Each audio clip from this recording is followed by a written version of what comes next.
अस्सलाम वालेकुम, कैसे हैं आप सब। आज मैं आप सब के लिए लेकर आई हूँ जश्न आज़ादी की खुशी में इंस्टेंट बर्फ़ी की रेसिपी। इस बर्फ़ी को बनाने के लिए ना ही आपको खोए की ज़रूरत है, ना ही दूध की और ना ही घी की, और इन सब के बाद भी आपकी बर्फ़ी बिल्कुल हलवाई जैसी घर में सिर्फ 5 मिनट में तैयार हो जाएगी।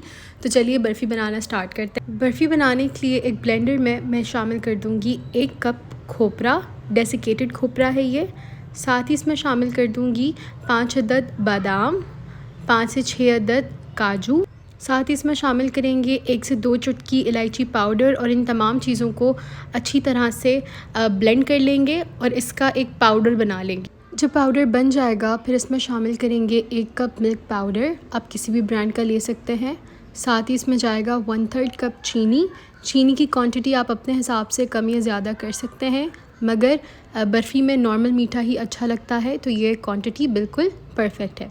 अब इसमें थोड़ा थोड़ा दूध शामिल करेंगे और हाथों की मदद से इन तमाम चीज़ों को अच्छी तरह से मिक्स कर लेंगे और एक डो तैयार कर लेंगे।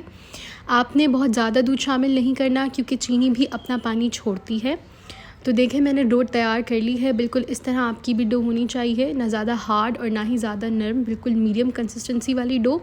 अब हमने इस डो को 2 हिस्सों में डिवाइड कर लेना है और दोनों पार्ट्स में थोड़ा थोड़ा घी शामिल करेंगे। 1 टीस्पून घी लगा है और इस सारी डो को वापस से एक बार आपने मिक्स कर लेना है। मिक्स करने के बाद इस डो को 2 हाफ़ पार्ट्स में डिवाइड कर लेना है इक्वली। अब एक पार्ट में हम शामिल करेंगे नट्स। इसमें मैंने थोड़े से बादाम और काजू ले लिए हैं और इसको रफली चॉप कर लिया था।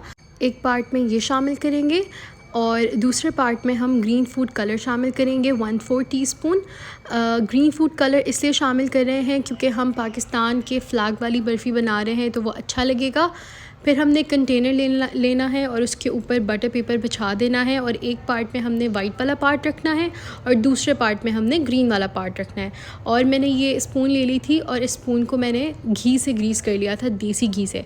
इस तरीके से हम दोनों पार्ट्स को सेट कर लेंगे कंटेनर के अंदर और फिर इसे ढक के 20 मिनट के लिए आपने रेफ्रिजरेटर में रख देना है। 20 मिनट हो चुके हैं, हमारी बर्फ़ी रेडी हो चुकी है। अब हम इसे डीमोल्ड करेंगे।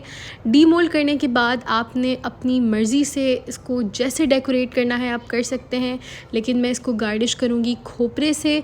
खोपरे के बाद मैं इसके स्लाइसेस कट कर लूँगी, पीसेस जितने आपको पसंद हो, और फिर इसे मैं चांदी के वर्क से गार्निश करूँगी। साथ ही अगर आप इसके ऊपर कुछ नट्स डालना चाहते हैं तो आप वो भी डाल सकते हैं। मैंने इसे किशमिश से गार्निश किया है और हमारी बर्फ़ी रेडी हो चुकी है। आप इस रेसिपी को ज़रूर ट्राई कीजिए और अपना फ़ीडबैक दीजिए। नेक्स्ट वीडियो में मिलूँगी। अल्लाह हाफ़िज़।